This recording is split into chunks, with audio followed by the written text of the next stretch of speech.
જ્યારે ચોમાસાની ઋતુ ચાલુ થઈ છે ત્યારે આવા સંજોગોમાં સર્પદંશના કેસો ઘણા વધવા માંડ્યા છે અને અત્યારથી જ અમે લોકો આવા કેસને એટેન્ડ કરીએ છીએ.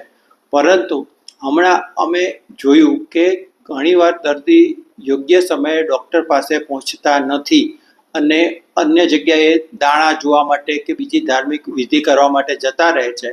દર્દીને દાણા માટે કે બીજી કોઈ પણ પદ્ધતિમાં લઈ જઈ અને દર્દીને ટાઈમ બગાડવાનો નથી. કારણ કે અમે એવા પણ પેશન્ટ જોયા છે.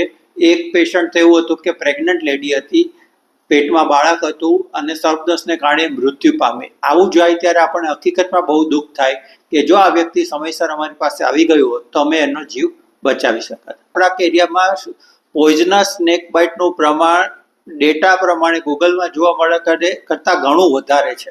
છતાં પણ ક્યારેક પેશન્ટને નોન પોઈઝનસ સ્નેક થયું હોય, ઘણીવાર પોઈઝનસ સ્નેક થયું હોય પણ જોરદાર બાઇટ ના થયું હોય, થોડુંક જ બાઇટ થયું હોય ને તો પણ દર્દીને કંઈ થતું નથી હોતું. તો આવા કેસમાં નોન પોઈઝનસ સ્નેક કે બાઇટ બરાબર ના થયું હોય એવા કેસ દાણાવાળા કે બીજી અંધશ્રદ્ધામાં જાય તો બચી જાય. તો દર્દીને એમ થાય કે આપણે જો ખાલી દાણા લીધા ને બચી ગયું, પણ એનું કારણ એ નથી કે દર્દીને પોઈઝનસ સ્નેક હતો, એ નોન પોઈઝનસ સ્નેક હતો અથવા તો બરાબર બાઇટ ના થયું. પણ આને કારણે 10માંથી 1 પણ જો પેશન્ટ એવું હોય કે જેને પોઈઝનસ સ્નેક થયો હોય ને જે આવી રીતે અંધશ્રદ્ધામાં માનવાને કારણે મૃત્યુ પામે તો એ એના ફેમિલીનો એક મોભી ગુમાવે છે, એક જવાબદાર વ્યક્તિ ગુમાવે છે. હવે સૌથી પહેલાં કે જ્યારે કોઈ પણ વ્યક્તિને સર્પદંશ થયો, તમે જોયું કે તમારા કોઈ રિલેટિવને સર્પદંશ થયો, તો મોટાભાગના લોકો એ દર્દીને અમે પેશન્ટો એટેન્ડ કરીએ છીએ ને ત્યાં દોરી બાંધી દીધી હોય છે, કોઈ પણ કપડું બાંધી એકદમ ટાઈટ કપડું બાંધી દીધું હોય છે અને જેને કારણે એ ભાગમાં ઘણીવાર ગેંગ્રીન થઈ જાય છે. હવે અમારે સાયન્ટિફિકલી મેડિકલ સાયન્સ પ્રમાણે એવું કહેવામાં આવે છે કે કોઈ પણ સર્પદંશ થયું હોય એને ઇમોબિલાઇઝ, જે ફ્રેક્ચર થયું હોય એને પાર્ટને કેમ ઇમોબિલાઇઝ કરીએ એમ કોઈ પણ લાકડું કે કોઈ પણ હાર્ડ વસ્તુ લઈ અને એને દોરીથી બાંધી દેવાનું, એ ભાગને ઇમોબિલાઇઝ કરી નાખવાનું. એટલે પહેલી વસ્તુ કે ત્યાં કોઈ પણ કપડું બાંધવાનું નથી, પણ એ પાર્ટને ઇમોબિલાઇઝ કરવાનો છે લાકડાની પટ્ટી બાંધીને.